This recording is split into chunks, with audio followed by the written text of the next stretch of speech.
प्रतिबोधितं भगवता नारायणेन स्वयं व्यासेन ग्रथिता पुराणमुनिना मध्ये महाभारतम् अद्वैतामृतवर्षिणीं भगवतीं अष्टादशाध्यायिनीं मातम् अनुसन्धानि भगवति गीते भगवद्योषिणीं नमस्तु देव्या सविशालबुद्धि फलारविन्दयतवत्र नेत्र येन त्वया भारत तैलपूर्णः प्रज्वालितो ज्ञानमय प्रदीप प्रपन्न पारिजाताय स्तोत्रवेत्रिका प्राणाय ज्ञानमुद्राय कृष्णाय गीतामृतद्वये नमः। ओम पूर्णमदः पूर्णमिदं पूर्णात् पूर्णमुदच्यते पूर्णस्य पूर्णमादाय पूर्णमेवावशिष्यते। ओम शान्तिः शान्तिः शान्तिः। श्रीमद् भगवद गीता त्रयोदश अध्याय क्षेत्र क्षेत्रज्ञ विभाग योग। यो गत प्रसंगमा श्रीमद् भगवतको 13 अध्याय चलिरहेको छ।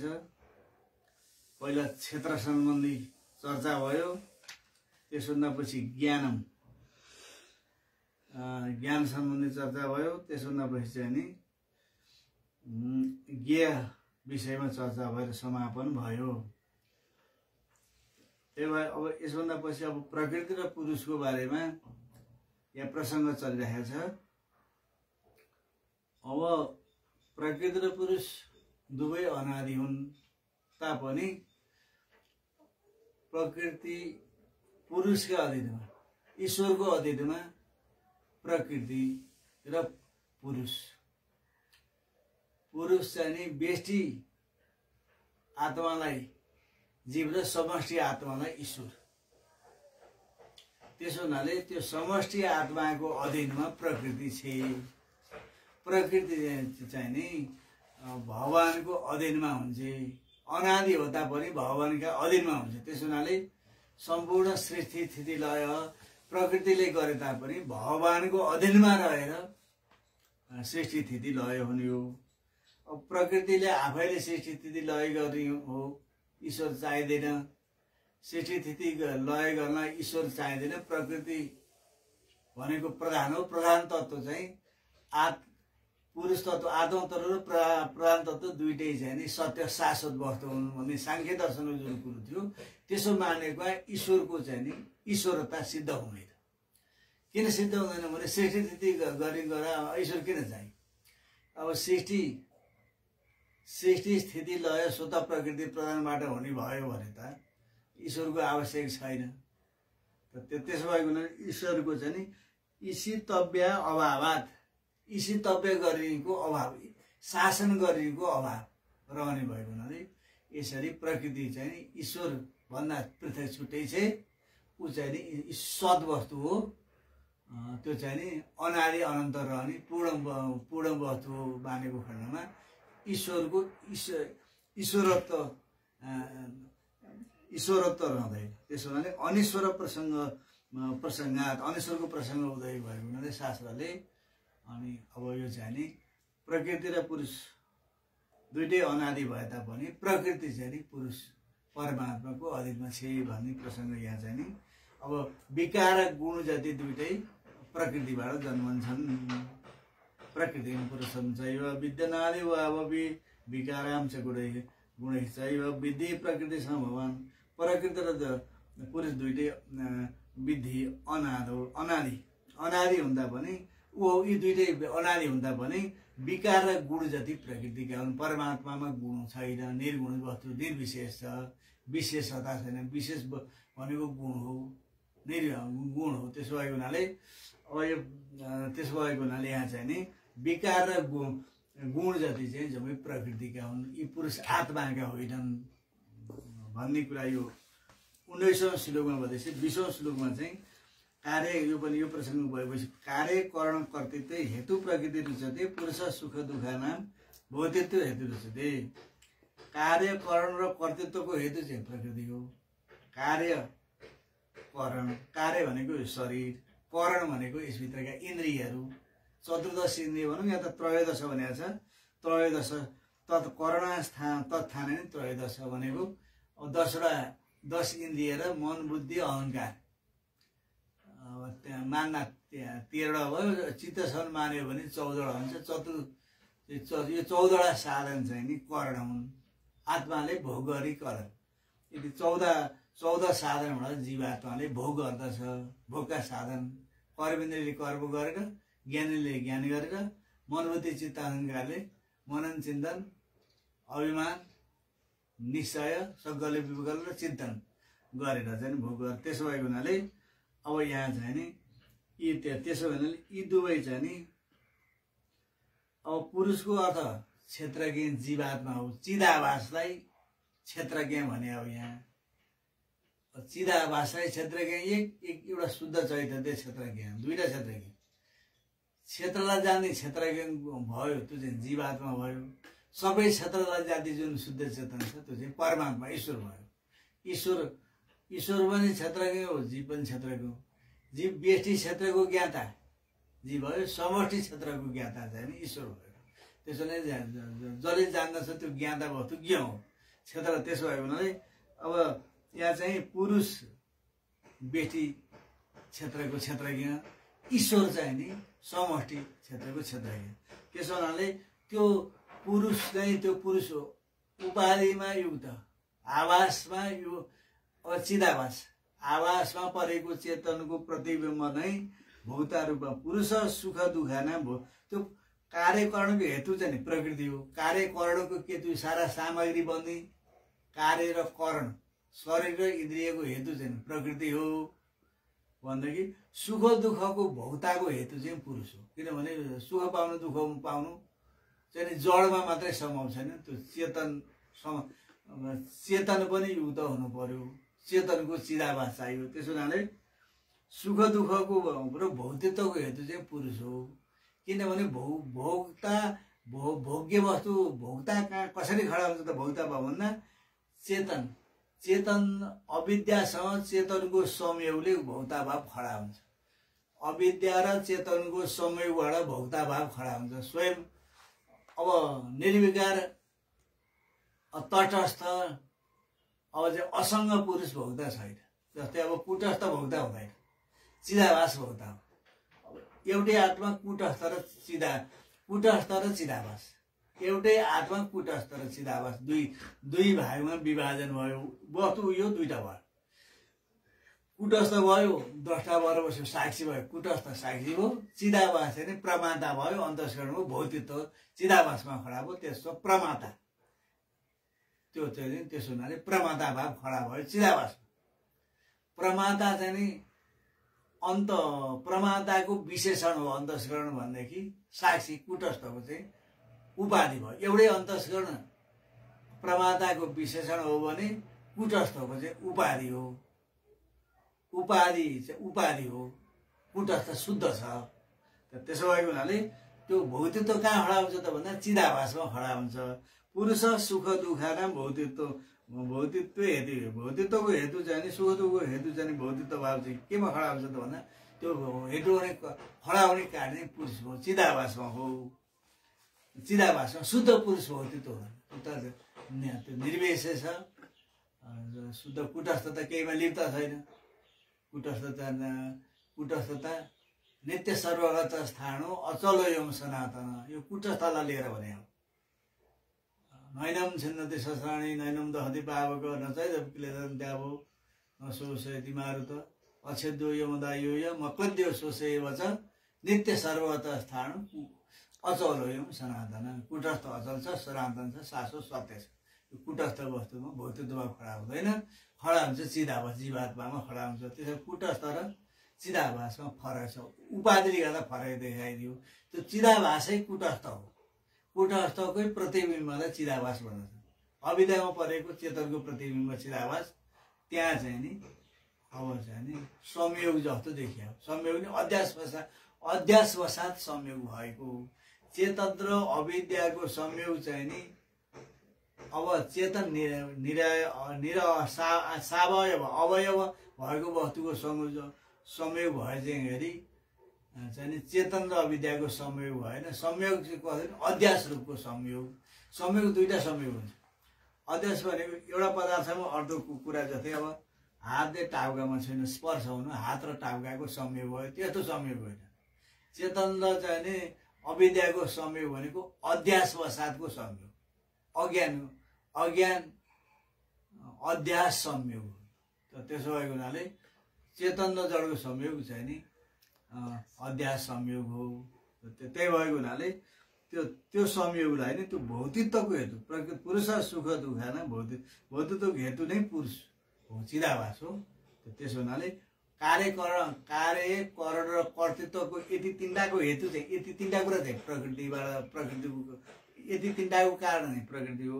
सुख दुःखको कारण चाहिँ पुरुष हो। दुईटा कुरा प्रकृति र पुरुषमा सुख दुःख जुन भोग हुन्छ, पीड हुन्छ, चिन्ता हुन्छ मनमा, यी सबै सुख दुःखको कारण चाहिँ नि भौतिकताको हेतु चाहिँ नि पुरुष आत्मा, त्यो चाहिँ चिदाभास भनेको पुरुषको आत्माको प्रतिबिम्ब अविद्यामा पर्यो। त्यो प्रतिबिम्बमै परमात्मा भाव खडा र त्यो सुख दुःख थाहा पनि पाइयो र त्यो वस्तु मुही पनि हुँ भन्ने अध्यासलाई स्वीकार गरिएको हुनाले त्यो भौतिकको हेतु त्यो भयो।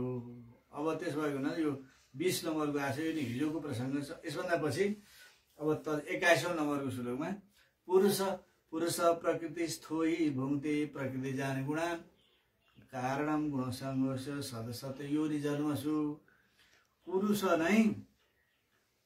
पुरुषले प्रकृतिमा रहेर प्रकृतिबाट जन्मेका गुणलाई सत्व रज तम 3 गुण भोग्दछ।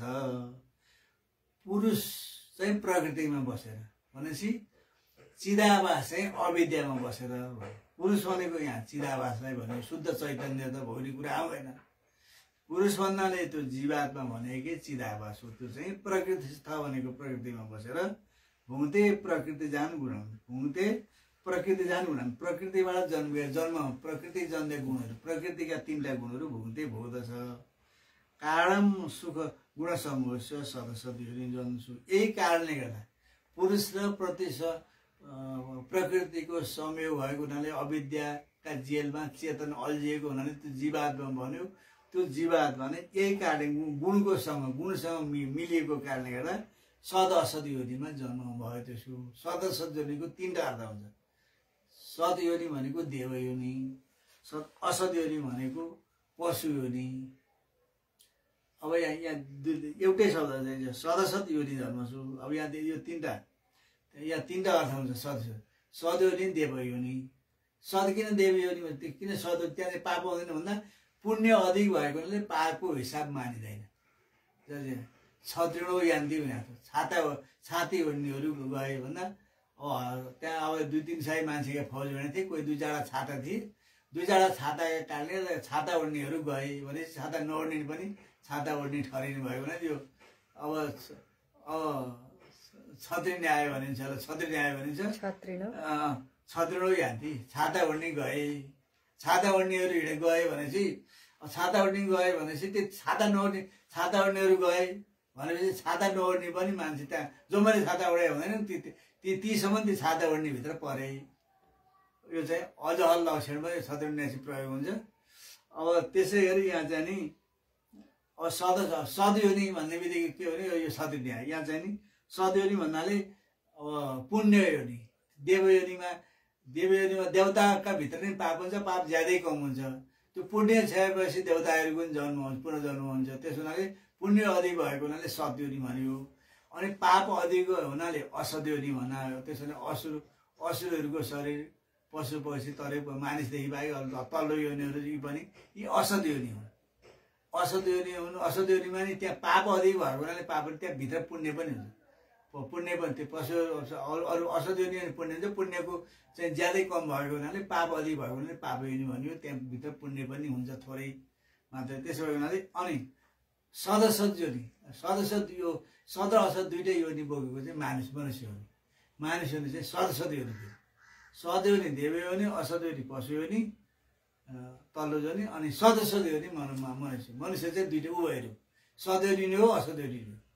अब यो मनुष्य शरीरले पाप पुण्य बराबर ठिक्क भएपछि मात्रै मान्छे जन्म हुन्छ। पाप पुण्य बराबर भएपछि मान्छे जन्म हुन्छ। अनि अब पाप बढाउने हो कि अब पाप गबाउने हो कि यो शरीरले पुण्यको बन्यो। त्यस हुनाले दुईटै बराबर भएको बेलामा मानिसमा जन्म भएको हुनाले यो चाहिँ मानिसको योनि चाहिँ सदसद योनि। सद्योनिनु असद्योनि नराम्रो काम गऱ्यो भने त्यो पशु भयो असद्योनिमा गयो, राम्रो काम भयो भने सद्योनि भयो। अनि यो मानिसको चाहिँ सदसद योनि हो।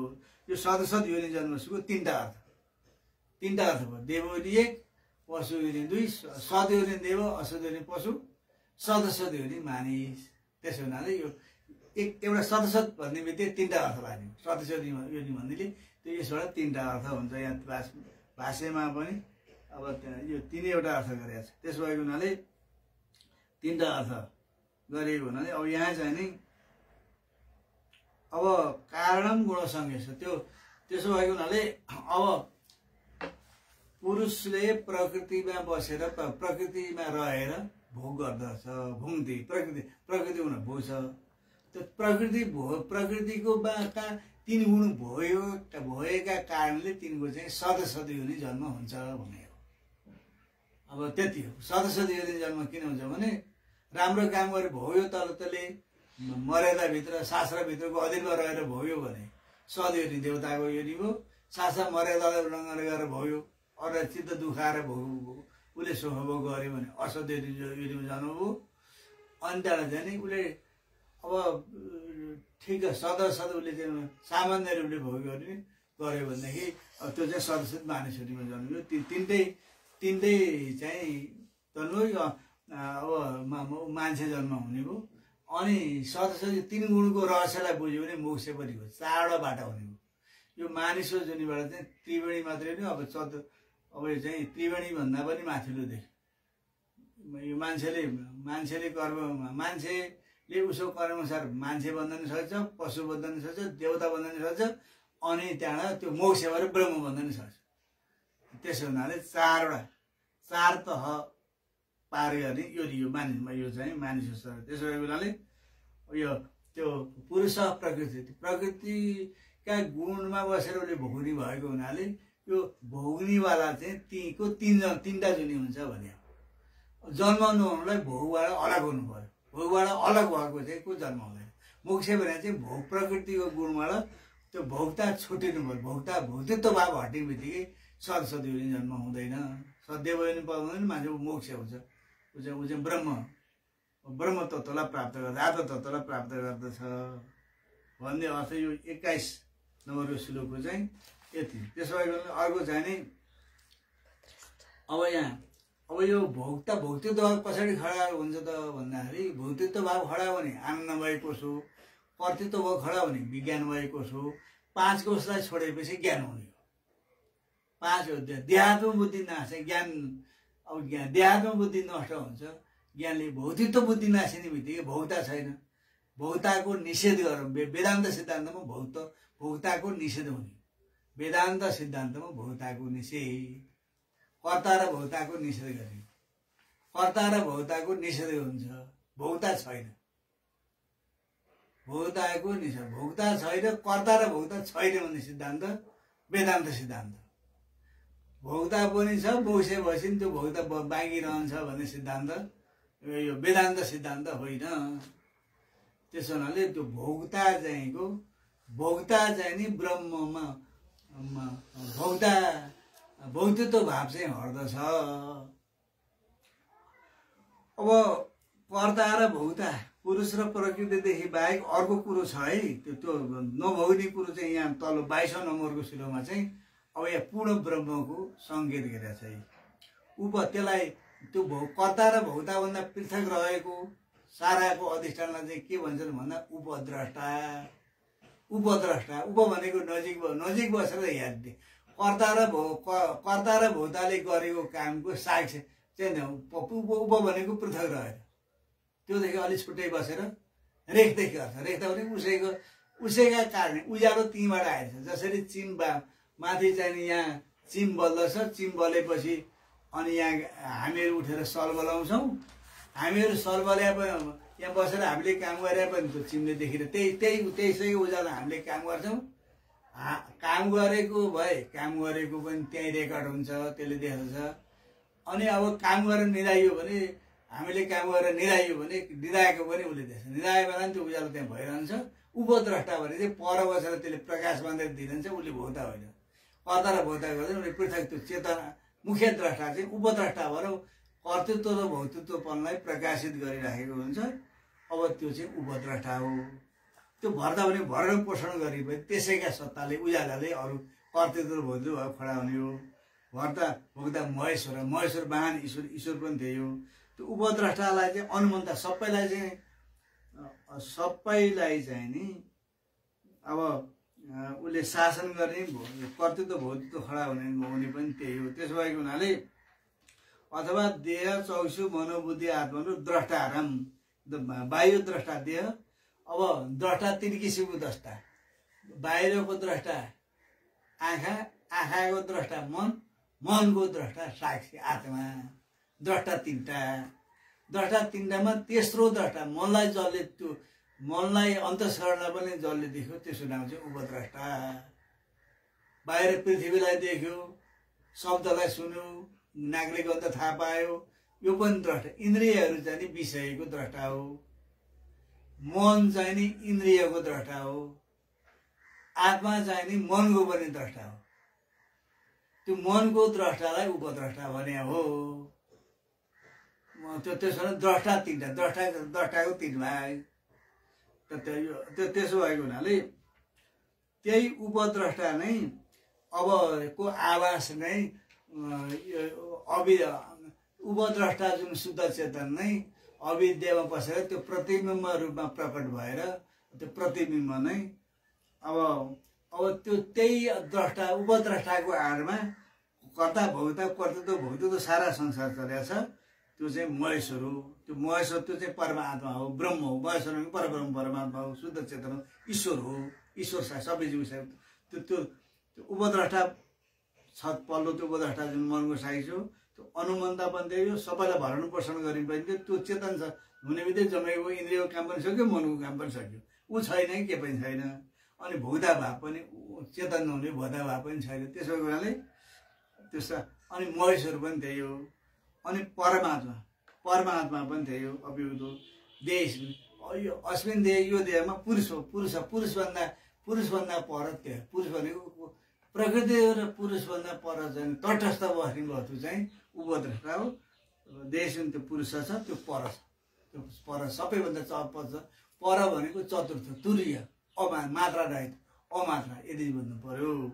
त्यसलाई द्रष्टा 3 किसिमको, विषयको द्रष्टा इन्द्रिय, इन्द्रियको द्रष्टा मन, मनको द्रष्टा साक्षी चेतन। त्यो साक्षी चेतनलाई बुझ्ने बित्तिकै त्यो पल्लो द्रष्टालाई बुझ्यो, उपद्रष्टालाई बुझ्यो। त्यो साक्षी चेतनको उपाधि जाँसेपछि त्यो साक्षी चेतन नै त्यही ब्रह्म तत्त्वमसि भनेको त्यो साक्षीलाई नै बुझाएको। तत्त्व भनेको शुद्ध चेतन नै हो। शुद्ध चेतन नै हो। अब त्यो चाहिँ व्यष्टि उपाधि तम, समष्टि उपाधि तत्, त्यति हो। व्यष्टि उपाधि उत तम, व्यष्टि उपाधि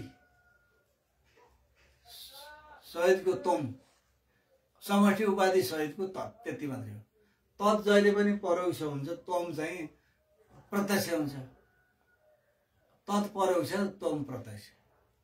किनभने तमलाई कसैले छेड्न सक्दैन। तम भनेको आफ्नो अभाव कहिले पनि म छैन भन्ने हुँदै हुँदैन।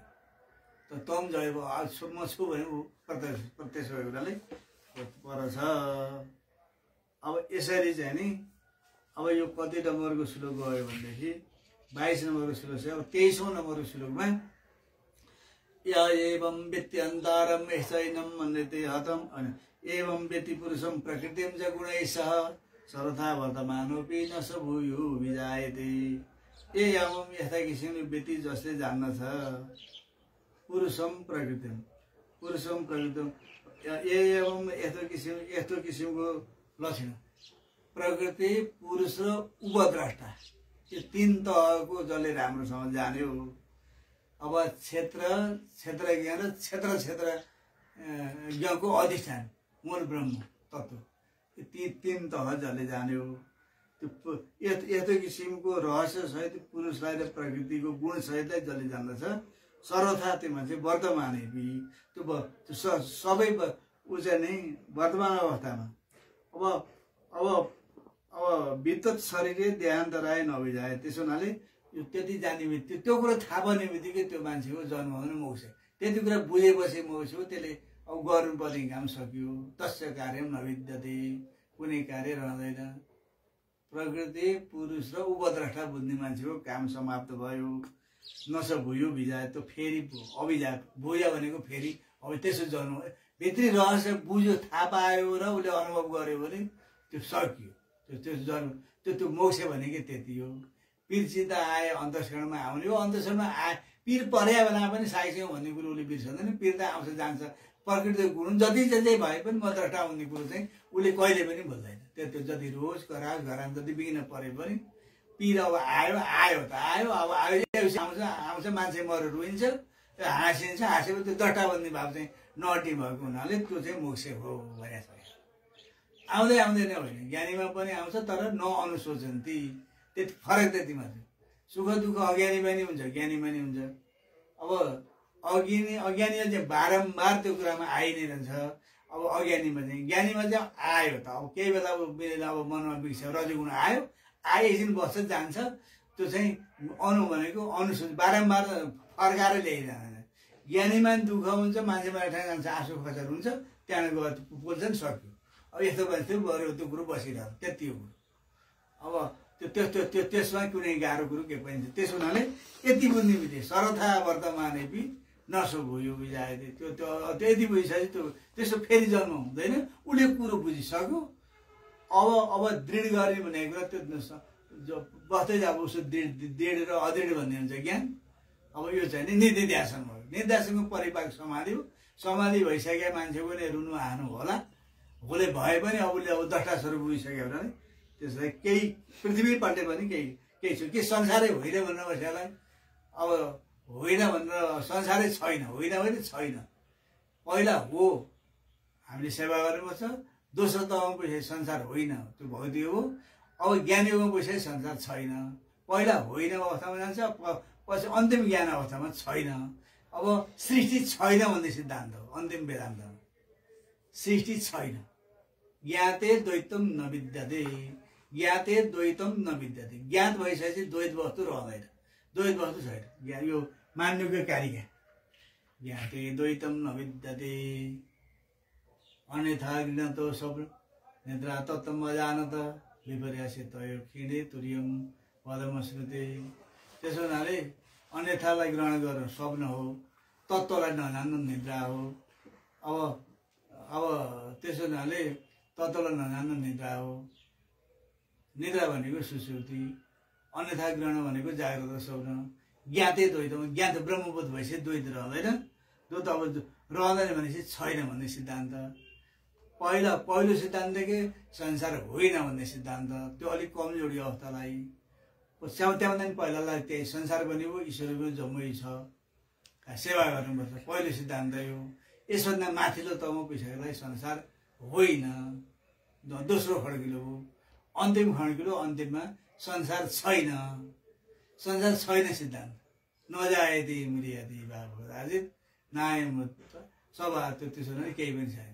त्यसो हुनाले अब नियना नास्ति किञ्चन। अब त्यसो हुनाले नाना भन्ने वस्तु छैन, किञ्चित भनेको अलिकति पनि छैन। जस्तै अब डोरीको ज्ञान भएपछि, अधिष्ठानको बोध भएपछि, ज्ञान भएपछि त्यो सर्व त्यहाँ रहँदैन। सर्व अब रहँदैन, हटे चाहिँ नसब भुयो त फेरि त्यसो जन्म हुँदैन भने हो यहाँ चाहिँ। त्यसो भएको हुनाले स्यान्ते जस्तो ब्रह्मवेद ब्रह्मैव भवति। यहाँ यो श्लोकको चाहिँ नि यो श्लोकको चाहिँ भाष्यकारले उपनिषदहरू उदाहरण गरेका छ। जस्तो कर्मक्षीण भइसकेपछि त्यसो जन्म हुँदैन। एक यो मुण्डको उपनिषदको दोस्रो मुण्डको दोस्रो अध्याय दोस्रो मुण्डक 8 मन्त्र, ब्रह्मै वेदम ब्रह्मै भवति। त्यही मुण्डको उपनिषद तृतीय मुण्डको दोस्रो अध्यायको 9 मन्त्र। तस्य तावत देवचिरम। त्यसलाई ज्ञान भइसकेपछि त्यसलाई ज्ञान हुन कति बेला रहेछ त भन्दा इसिका तुलावत सर्वाणीका कर्माणि प्रदुयन्ते छान्दोग्य 5 अध्यायहरू। जसरी एउटा कपासको रुवा आएको ज्वाला हाल्दा त्यो जल्नलाई कति बेरमा त्यसलाई डराएको छ, त्यतिखेरै ज्ञान प्राप्त हुने बित्तिकै अविद्या त्यति क्षणै न्यास हुन्छ, कुनै समय बेर लाग्दैन। कुरो बुझेपछि सक्यो, उसलाई ज्ञान हुने बित्तिकै ऊ बिउज्यो सक्यो। कति बेरको समयमा त्यसलाई ज्ञान हुन्छ भन्दा जतिखेर एउटा चाहिँ कपासको रुई तुल भने तुला विद्या र मुला विद्या, तुला विद्या र मुला विद्या भनेको तुल भनेको कपासको टुक्रा तुल भन्छ, सानो कपासको छेउ आमा देख्नु त भत्त टिप्छ सर्छ डर्छ घाइमा सकियो। त्यसरी ज्ञान भइसकेपछि उपाधि अब भयो सारा संसार। संसार पहिलो सिद्धान्त के संसार हो, हामी पनि हौँ, नाना अरू पनि हुन्, शास्त्र छ, पूजापाठ कर्म गर्न तीर्थव्रत जम्मयो।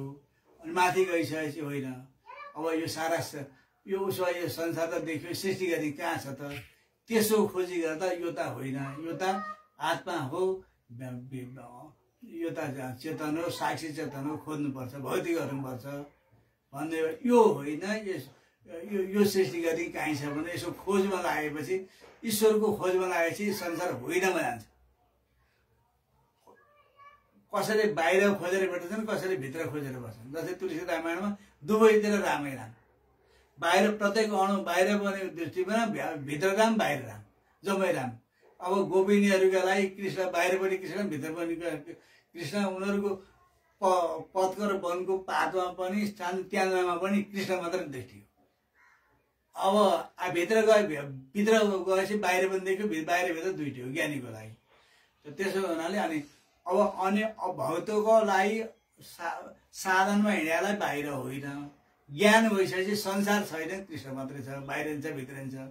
अन्तिम सिद्धान्त छैन सिद्धान्त, हामीले बुझेको छैन, कुरो जम्मै ब्रह्म मात्रै हो। त्यसो हुनाले ईशिका तुलवत् सर्वाणी कर्माणि प्रदुयन्ते, छान्दोग्य 5 अध्याय भनेको जति बेरसम्म त्यो कपासले आगाका ज्वालाले त्यो कपासको रुईलाई चाहिँ सर्सट त्यहाँ आएर छोयो कि त्यो डढो सक्यो, उसले म ब्रह्म बुझ्ने बित्तिकै ब्रह्म भयो, सिद्धियो, त्यहाँ केही अरू जरुरत छैन, उसले थाहा पाउनु बिउजन मात्रैको। त्यसो भने ब्रह्म वेद ब्रह्मै भगवती मण्डको श्रुतिको सानो यिनीहरू लिएर आएर यो श्लोकको पुष्ट गरे, यो श्लोक यो मन्त्रको पुष्ट, यो श्लोकको पुष्टि गरिएको छ। हरि ओम तत्सत्। ओम पूर्णमदः पूर्णमिदं पूर्णात् पूर्णमुदच्यते पूर्णस्य पूर्णमादाय पूर्णमेवावशिष्यते। ओम शान्ति शान्ति शान्ति।